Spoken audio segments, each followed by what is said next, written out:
You always try to play scenarios and see how the game can go, but every baseball game's different. So the premeditated, how you're going to kind of see the game play out, I don't believe in. But obviously when you have a guy like Hader who threw 3 innings tonight and he was going to be down, for me, there's just no cost to what has now been called a line change, for our roster. So to insert these guys and not have to worry about him, it was made it a lot easier. Other questions for Dave? To your left, Dave, JP. Dave, take me through the thought process of when you take Matt out, when you put Cody in, and just how Cody responded in that situation in his first at-bat. Wanted Matt to get the start, and it's kind of what our club, with the depth that we have, just because you don't start might not mean you might not impact the game later. And for Matt, I loved him against Miley. He's swinging the bat really well. After the second at bat, now you have 2 innings of defense in a tight ball game. So to sandwich Cody, a left-handed hitter, around 2 right-handed hitters, and you upgrade your defense, and again, you don't have to worry about Hader coming in. And so I just felt with the relievers predominantly going to be right-handed today, I liked Cody's matchups going forward as well. To your right, Dave. Tyler? Dave, with all the moves that you make all game long, how nice is it to have a guy like Turner, and I know you do it with Machado also, but who you just put him in there and you don't worry about him. And also, did you sense last night that, striking out 4 times might have upset him a little bit? It did upset him. And it takes a special athlete to have a night like he had last night and to show up the next day in a big spot and want to have the bat in your hand. Justin is that guy, and those are hard to come by. As far as having guys like Manny and JT, you can leave in there, they post, they're productive against left-handed, right-handed, and to have the stalwarts in there, you got to have those. And I believe we have a lot of those on our club, but we also have a lot of guys that can do some other things. So now when you're playing the margins and what could make you marginally better in a certain spot, whether it be defense or the bat, in a postseason setting, you have to play the margins. In the third row, Trent? Dave, we've made so much about their bullpen these last couple days, yet you guys have come back late in the innings in these last 2 games and really kind of done some damage against that bullpen. Is there anything where you guys match up well with some of those arms they have coming out? I like our approach. I like the position players we run out there. You can't take anything away from that pen. They've done it over the course of the season, and they're a tough pen for anyone to match up against. But I do believe, we talked about last night, seeing these guys 2 nights in a row, I think that plays to our advantage. And you still have to go out there and execute and put at-bats together, and that's what our guys are doing. And right up front here. So much talk about their bullpen. How about the job that your guys have done? Absolutely. And I think that that's something that, to a man, I think our guys are taking it personal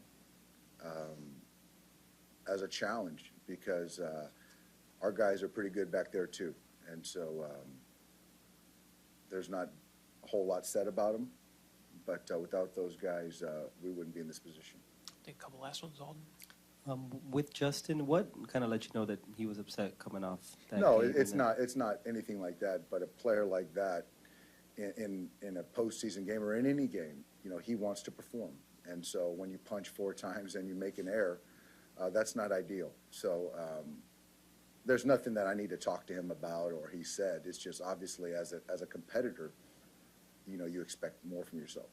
Is there anything you saw about maybe just the way he went about it today that let you know that he was in the right headspace? No. Justin is a guy that, and we have a lot of guys like that, the head is very consistent, and I don't need to have those type conversations with guys like that. I'll take 2 last ones, Jesse.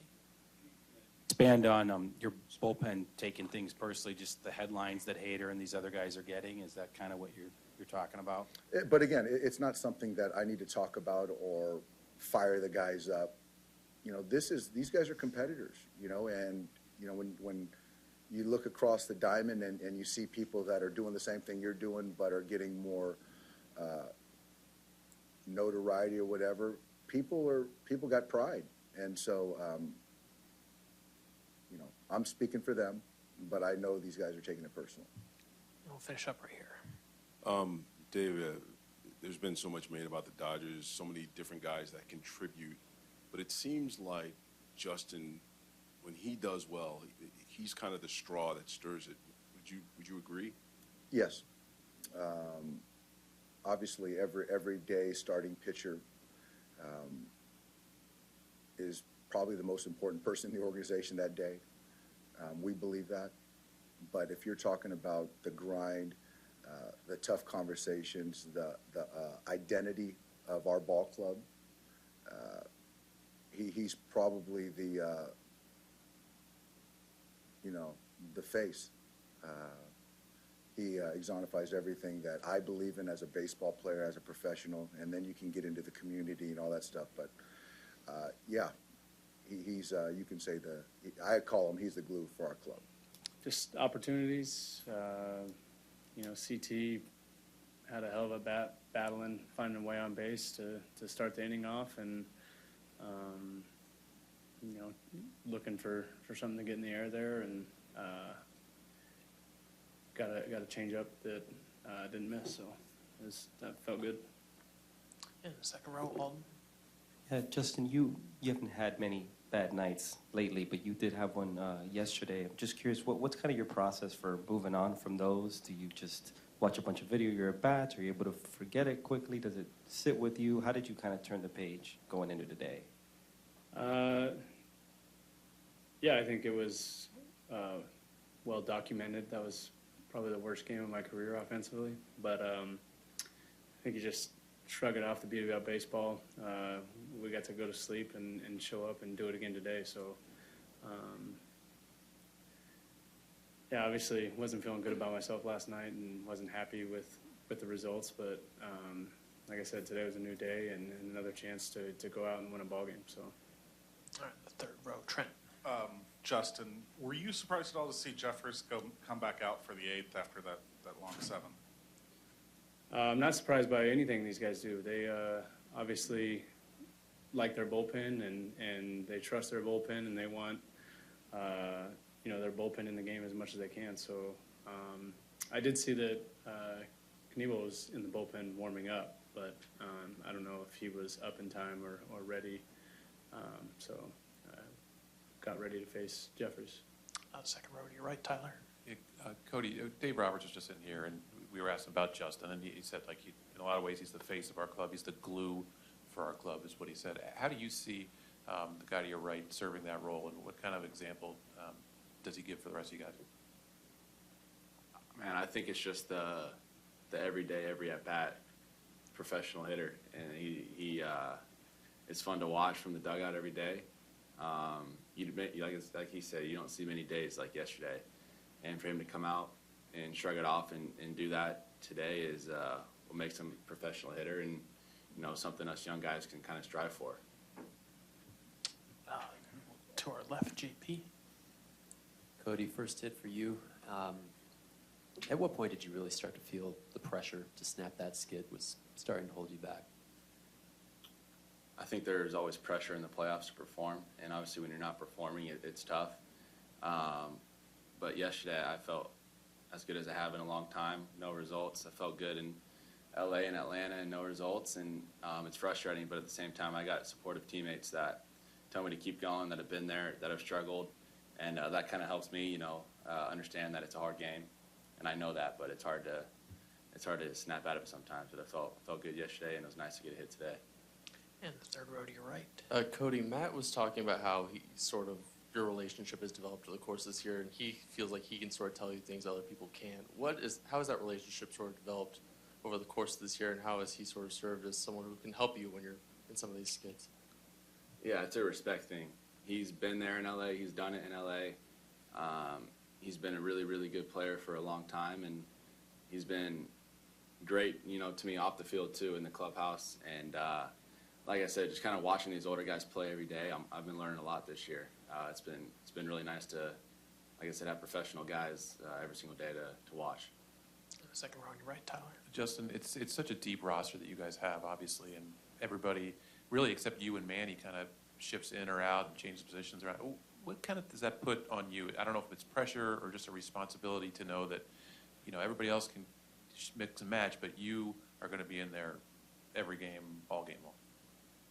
I mean, I think everyone wants to be in there every game, all game long, and that just speaks to the depth that our team has. So,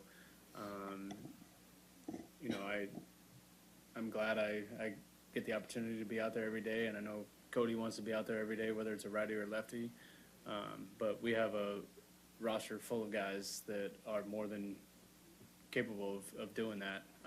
It's just kind of a blessing and a curse that we have that we have so much depth, and you know, we can mix and match. And I think I talked about it earlier tonight. I think our guys do an incredible job of staying ready and being able to come into games in the middle of the game prepared, get big hits like Cody did tonight. And you know, that's something that's not easy to ask players to do, and we ask a lot of guys to do it, and they've been tremendous all September and through the playoffs of being ready and accepting it and being able to contribute every night. A couple last ones, third row center. For both of you, Justin's home run was game-changing and series-changing at this point. Can you kind of just take us through what both of you guys were thinking when that ball went out? I know from the dugout, we were just trying to keep the chain, you know, moving. CT had a great at-bat against a really tough pitcher, and we liked our chances with JT coming up. Like I said, we just wanted to keep putting pressure on those guys, and we did a great job doing that today. Yeah, like I said, I was just trying to, you know, elevate, get something in the air. I know Muncie's on deck behind me with only righties down there, and he's obviously done some incredible things this year. So last thing I want to do is put a ball on the ground. So I was just trying to get something up, and as soon as I hit it, it felt good. I knew it was a homer, and it's cool to run around the bases and see all your teammates going crazy, jumping up and down, waiting for you. That's pretty cool. And we'll wrap up in the first row. It seems like almost like last year where you and CT were kind of feeding off of each other. Would you say that kind of happened tonight when you were watching him in that at-bat and you kind of carried the momentum into your at-bat? Yeah, CT's talk about, you know, professional hitters. He's been incredible for us both last year and this year as well. I think if you ask him, things didn't probably go as good as he would have wanted for him this year. But you know, when the lights turn on, he's a gamer. He's ready to go. He takes good at bats. You saw last night in the ninth inning with the triple, finding ways to get on base, playing defense, moving all over the place. You know, he can play 5-6 positions. Just the value that he brings to our team, the flexibility, the quality of at bats is incredible.